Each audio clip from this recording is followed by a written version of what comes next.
So in the previous video, we discussed collaborative filtering, specifically the memory-based approaches, such as user-based and item-based collaborative filtering. But now we will be discussing the model-based one, which is latent factor models. And when we discuss latent factor models, we have to discuss the Netflix prize competition. So what is the Netflix prize competition? The Netflix prize was an open competition for the best collaborative filtering algorithm to predict user ratings for films based on previous ratings without any other information about the users or films, without the users or the films being identified except by numbers assigned for the contest. On September 21, 2009, the grand prize of 1 million US dollars was given to the Belcour's Pragmatic Chaos team, which bested Netflix's own algorithm for predicting ratings by 10.06%.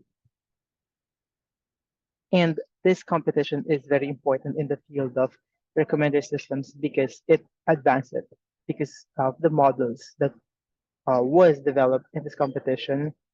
It is now being used in pretty much all of recommender system models that you're seeing in other companies. So this serve as a foundation, and you could read more about the this specific competition on their website. But I'll be reading a snippet from that website. So we thought we'd make a contest out of finding the answer. It's easy, really. We provide you with a lot of anonymous rating data and a prediction accuracy bar that is 10% better than what CineMatch can do on the same training dataset. Accuracy is a measurement of how closely predicted ratings of movies match subsequent actual ratings. If you develop a system that we judge most beats that bar on the qualifying dataset, we provide you that serious money and bragging rights. But and you knew there would be a catch, right? Only if you share your method with us and describe to the world how you did it and why it works. Serious money demands a serious bar. We suspect that 10% improvement is pretty tough, but we also think there's a good chance it can be achieved. It may take months, it might take years. So to keep things interesting, in addition to the grand prize, we're also offering $50,000 contest prize each year the contest runs. It goes to the team whose system we judge shows the most improvement over the previous year's best accuracy bar on the same qualifying test set. No improvement, no prize. And like the grand prize, to win, you'll need to share your method with us and describe it for the world. So that's what the Netflix prize competition is about. And again, it's Telcor's Pragmatic Chaos team that got the 1 million US dollars. And the specific model that they have used for this is the truncated SVD or singular value decomposition. And we'll talk about that in a bit. So we have this is Belcour's Pragmatic Chaos, and they got the score of 0.8567. This is RMSE.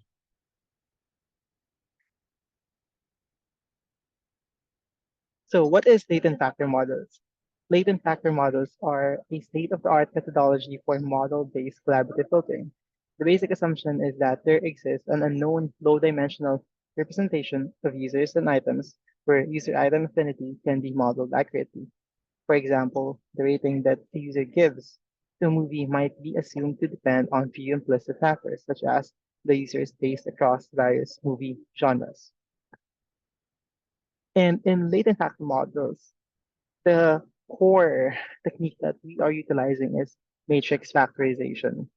So what is matrix factorization? So we start with this utility matrix here. As usual, you have your users and your items and the ratings. In this case, this is implicit rating. It either tells us if this specific user liked this movie or not. But it could be um, actual ratings. It could be explicit ratings. Doesn't matter really. But the point here is that given this original input data set, we will approximate that um, input data set with the use of multiple matrices. If we combine, or in this case, multiply these two matrices, we will approximate the original one. It will not be exactly like that. It will not be perfectly similar to the original input data set, but it should be a good enough approximation. Normally, your matrices here would give you um, a more compact representation of the original one. You will use up fewer numbers in general. If you check the size that it occupies, it should be fewer. So that's generally the idea.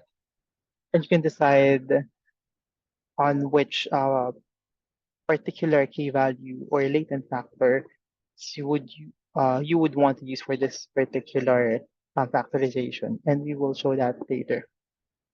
So one of the approaches that you could do um, for matrix factorization is singular value decomposition.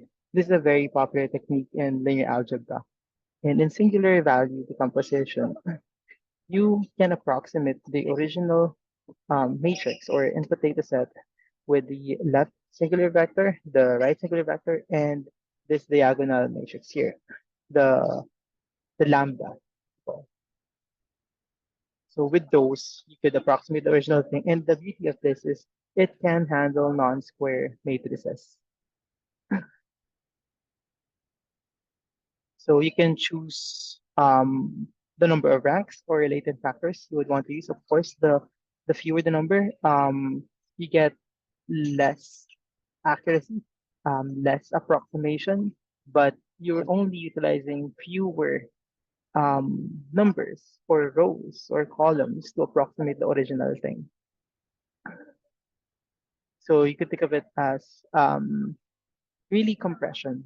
This technique is used for a lot of compression use cases. Another technique that you could use is non-negative matrix factorization. So again, you have your original input data set, and in this case, you only have the A and B matrices. So if you multiply them, you could approximate the original to your K value or latent features or latent dimensions in this case.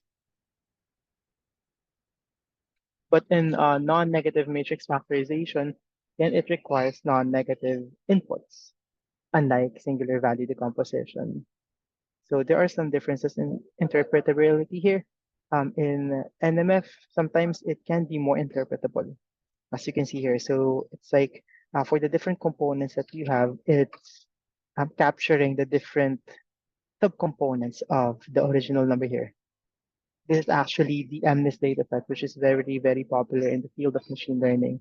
This is the standard, one of the hello worlds in computer vision or image processing. So if you look at SVD here, it's harder to interpret, but in NMF, it's easier to interpret. But again, it requires non-negative inputs. So let's summarize collaborative filtering. The pros of collaborative filtering is there's no feature selection needed, but it has plenty of cons. While collaborative filtering will give us very good um, performances, there are some issues. So one of which is cold start, and that means it needs enough users in the system for it to be able to do all those recommendations. Another problem is also sparsity. It's hard to find users that have rated the same items. And then another problem is first rater problem. It cannot recommend an item that has not been rated yet.